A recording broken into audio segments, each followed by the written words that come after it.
আসসালামু আলাইকুম। সংবাদে আপনাদের সবাইকে স্বাগত জানাচ্ছি। আমি ফিরোজ তোহা। শুরুতেই সংবাদ শিরোনাম। বাংলাদেশের সর্বশেষ গুরুত্বপূর্ণ আপডেট সংবাদে আপনাকে স্বাগত। শুরুতেই সংবাদ শিরোনাম, পরে বিস্তারিত। প্রথমে জানাবো, চবিতে ভয়াবহ সংঘর্ষে আহত 200 শিক্ষার্থী, আইসিইউতে 2। চট্টগ্রাম বিশ্ববিদ্যালয় সংলগ্ন জোবরা গ্রামবাসী এবং শিক্ষার্থীদের মধ্যে তুচ্ছ ঘটনাকে কেন্দ্র করে 2 দিন ধরে সংঘর্ষের ঘটনায় চট্টগ্রাম মেডিকেল কলেজ হাসপাতাল, বেসরকারি হাসপাতাল ও ক্লিনিকে 200 শিক্ষার্থী ভর্তি হয়েছে। এর মধ্যে 2 জনের অবস্থা খুবই আশঙ্কাজনক। এরপর জানাবো, জাপার কার্যক্রম স্থগিতে সরকারকে কার্যকর পদক্ষেপ নিতে এনসিপির আহ্বান। জাতীয় নাগরিক পার্টি জাপার সাংগঠনিক কার্যক্রম স্থগিত করার বিষয়ে সরকারকে আরও বেশি কার্যকর পদক্ষেপ নেওয়ার বিষয়ে আহ্বান জানানো হয়েছে বলে জানিয়েছেন জাতীয় নাগরিক পার্টি এনসিপির জ্যেষ্ঠ যুগ্ম আহ্বায়ক আরিফুল ইসলাম আদিব। আজ রাতে প্রধান উপদেষ্টার সঙ্গে বৈঠক শেষে সাংবাদিকদের তিনি এসব কথা বলেছেন। এদিকে ফেব্রুয়ারির প্রথমার্ধে নির্বাচন হবে, প্রধান উপদেষ্টা আশ্বস্ত করেছে বলছে বিএনপি। ফেব্রুয়ারির প্রথমার্ধে নির্বাচন অনুষ্ঠিত হবে, প্রধান উপদেষ্টা আশ্বস্ত করেছেন। বিএনপি সেটা বিশ্বাস করে বলে মন্তব্য করেছেন বিএনপির মহাসচিব মির্জা ফখরুল ইসলাম আলমগীর। আজ প্রধান উপদেষ্টার সঙ্গে বৈঠক শেষে সব কথা জানান তিনি। এদিকে রাকসু নির্বাচনে আলোচনা সভা থেকে ছাত্রদল সহ 8 সংগঠনের ওয়াকআউট। রাজশাহী বিশ্ববিদ্যালয়ের কেন্দ্রীয় ছাত্র সংসদ রাকসু নির্বাচনে ভোটার তালিকার প্রথম বর্ষের শিক্ষার্থীদের অন্তর্ভুক্তর বিষয়ে নির্বাচন কমিশনের আলোচনা সভা থেকে ওয়াকআউট করেছে বিএনপির ছাত্রদল। এবং সর্বশেষ জানাবো, বঙ্গোপসাগরে ট্রলারসহ 12 জেলেকে উদ্ধার করল নৌবাহিনী। বঙ্গোপসাগরে ট্রলারসহ 12 জেলেকে উদ্ধার করেছে বাংলাদেশ নৌবাহিনী। আজ নৌবাহিনীর যুদ্ধজাহাজ বানস বিষখালী নিয়মিত টহল কার্যে নিয়োজিত থাকাকালীন বঙ্গোপসাগরে ইঞ্জিন বিকল হয়ে ভাসমান অবস্থায় থাকা 12 জন জেলেসহ এফবি মায়ের দোয়া নামক একটি মাছ ধরার ট্রলার উদ্ধার করে। প্রিয় দর্শক, এতক্ষণ শুনছিলেন সংবাদ শিরোনাম, এবারে বিস্তারিত। তবে তার আগে বন্ধুরা, অনুরোধ থাকবে এই সংবাদটিতে একটি লাইক দিন। এই চ্যানেলে আপনি নতুন হয়ে থাকলে আমাদের সংবাদটি দেখতে দেখতে চ্যানেলটি সাবস্ক্রাইব করে রাখুন। কমেন্ট করে বন্ধুরা আপনার মূল্যবান মতামত জানিয়ে দিন আপনি বিশ্বের কোন দেশ থেকে বা বাংলাদেশের কোন স্থান থেকে আমাদের সংবাদটি দেখছেন এবং শুনছেন। আর বন্ধুরা, এই সংবাদটি আপনার সোশ্যাল মিডিয়া ফেসবুকে শেয়ার করে বন্ধুদেরও দেখার সুযোগ করে দিন। এবারে বিস্তারিত। চবিতে ভয়াবহ সংঘর্ষ, আহত 200 শিক্ষার্থী, আইসিইউতে 2। চট্টগ্রাম বিশ্ববিদ্যালয় সংলগ্ন জোবরা গ্রামবাসী এবং শিক্ষার্থীদের মধ্যে তুচ্ছ ঘটনাকে কেন্দ্র করে 2 দিন ধরে সংঘর্ষ চলছে।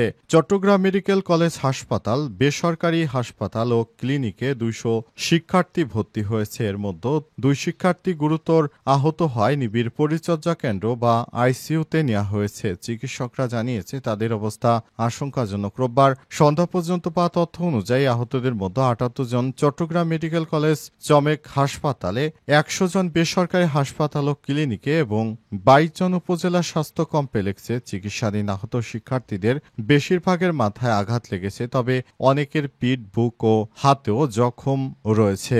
চমেক হাসপাতালে আহতরা 25, 26, 27 এবং ক্যাজুয়ালিটি ওয়ার্ডে ভর্তি হয়েছে। আইসিইউতে ভর্তি থাকা 2 শিক্ষার্থীদের মধ্যে একজন হলেন ইসলামিক স্টাডিজ বিভাগের ছাত্র নাইমুর রহমান, যিনি বেসরকারি ন্যাশনাল হাসপাতালে চিকিৎসাধীন। অন্যজনের নাম এখনও জানা যায়নি, তিনি পার্ক ভিউ হাসপাতালে রয়েছেন। চমেক হাসপাতালের পরিচালক ব্রিগেডিয়ার জেনারেল তসলিম উদ্দিন জানিয়েছেন তাদের হাসপাতালে ভর্তি করা হয়েছে 78 জন শিক্ষার্থী। তাদের বেশিরভাগেরই মাথায় আঘাতপ্রাপ্ত। তাদেরকে সর্বোচ্চ চিকিৎসা সেবা নিশ্চিত করা হচ্ছে বলে জানিয়েছেন তিনি।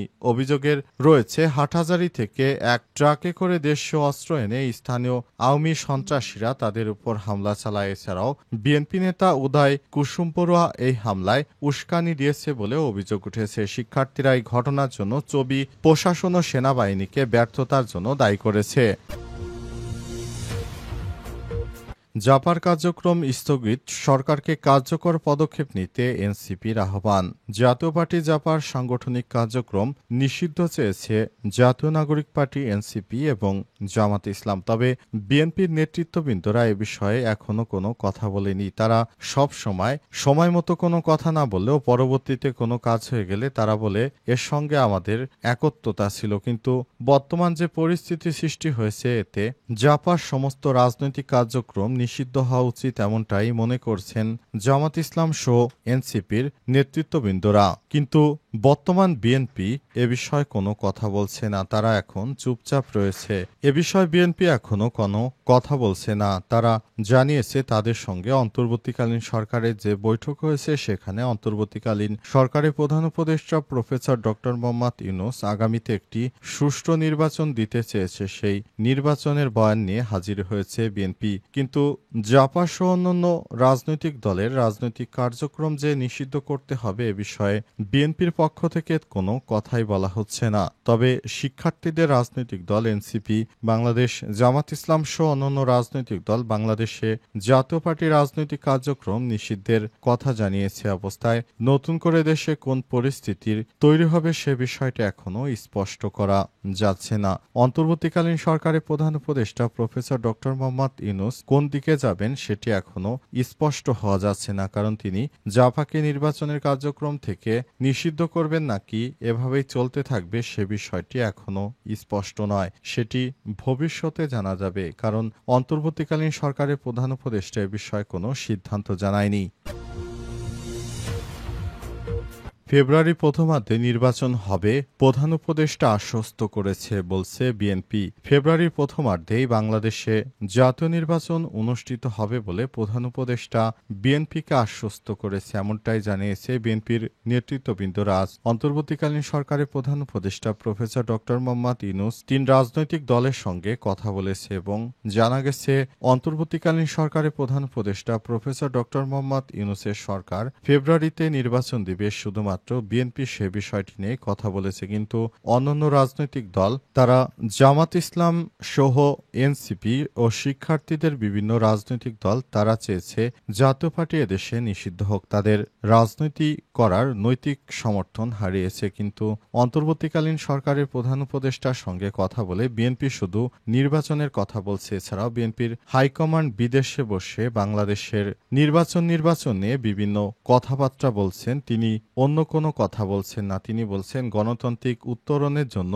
নির্বাচনের প্রয়োজন, কিন্তু মাত্র 1 থেকে 1.5 বছর আগে শেখ হাসিনা সরকার নির্বাচন দিয়ে যে অর্থ খরচ করেছে সেই অর্থ কিন্তু জনগণের পকেট থেকেই গেছে। সুতরাং আবার নতুন করে নির্বাচন হবে, এই নির্বাচনে অনেক টাকা পয়সার প্রয়োজন রয়েছে, সেগুলো বাংলাদেশের জনগণের পকেট থেকেই কাটা হবে। তাই নতুন নির্বাচন হলে সেটা বিএনপি ক্ষমতায় যাবে, তাদের জন্য লাভ, কিন্তু বাংলাদেশের জনগণের ভালো কি মন্দ সেটি কোনো রাজনৈতিক দল বিবেচনায় নেয় না। তারা সবসময় নিজের যেদিকে লাভ বা সুবিধা সেসব দিকেই তারা সবসময় বক্তব্য ও বিবৃতি দিয়ে থাকে। বিএনপিও ঠিক একই কাজ করছে। রাকসু নির্বাচনে আলোচনা সভা থেকে ছাত্রদলের ৮ সংসদ সংগঠনের ওয়াকআউট। রাজশাহী বিশ্ববিদ্যালয় কেন্দ্রীয় ছাত্র সংসদ রাকসু নির্বাচনে ভোটার তালিকার প্রথম বর্ষের শিক্ষার্থীদের অন্তর্ভুক্ত বিষয় নির্বাচন কমিশনের আলোচনা সভা থেকে ওয়াকআউট করেছে ছাত্রদল। গণতান্ত্রিক ছাত্র জোট ও ছাত্র অধিকার পরিষদ সন্ধ্যা ৬টায় বিশ্ববিদ্যালয়ের সিনেট ভবনের আলোচনায় সভাটি শুরু হওয়ার পর ৬টার দিকে আলোচনার পরিবেশ না থাকায় অভিযোগ তুলে সভা বর্জন করে সংগঠনটির প্রতিনিধিরা। বিএনপি নেতৃত্ববৃন্দরা জানায় যারা নতুন শিক্ষার্থী রয়েছে তাদেরকেও এই নির্বাচনে ভোট দেওয়ার জন্য ব্যবস্থা করতে হবে। তবে নির্বাচন কমিশন থেকে জানানো হয়েছে সেখানে শুধুমাত্র যারা শিক্ষার্থী রয়েছে, নতুন যারা তারা এবার সবেমাত্র আসলো, তাদেরকে এবারে ভোট দেওয়ার ক্ষেত্রে বিবেচ্য হিসেবে রাখা হয়নি। কিন্তু অবশেষে বিএনপি ছাত্রদলের নেতৃত্ববৃন্দ এ বিষয়টি মানছে না। তারা কোষাধ্যক্ষের কার্যালয়কে তালা মেরে দেয় এবং তারা সেখানে বিভিন্ন স্লোগান দিতে থাকে। অবস্থায় সাধারণ শিক্ষার্থী এবং বিএনপির ছাত্রদলের নেতাকর্মীদের মধ্যে একরকম বাকবিতণ্ডা শুরু হয় এবং আজ দুপুরের পর সেখানে শিক্ষার্থীরা কোষাধ্যক্ষের কার্যালয় খুলে দেয়। অবস্থায় বিএনপির ছাত্রদলের নেতাকর্মীদের সঙ্গে সাধারণ শিক্ষার্থীদের বাকবিতণ্ডার ঘটনা ঘটে, কিন্তু শেষ পর্যন্ত এখনো বিএনপি ছাত্রদলের নেতৃত্ববৃন্দ সেখানে তারা ৮ সংগঠন ওয়াকআউট করেছে। তারা এই নির্বাচনকে বর্জন করতে চায়। শেষ পর্যন্ত নির্বাচন কমিশন কি সিদ্ধান্ত নেয় সেটি এখন দেখার বিষয়।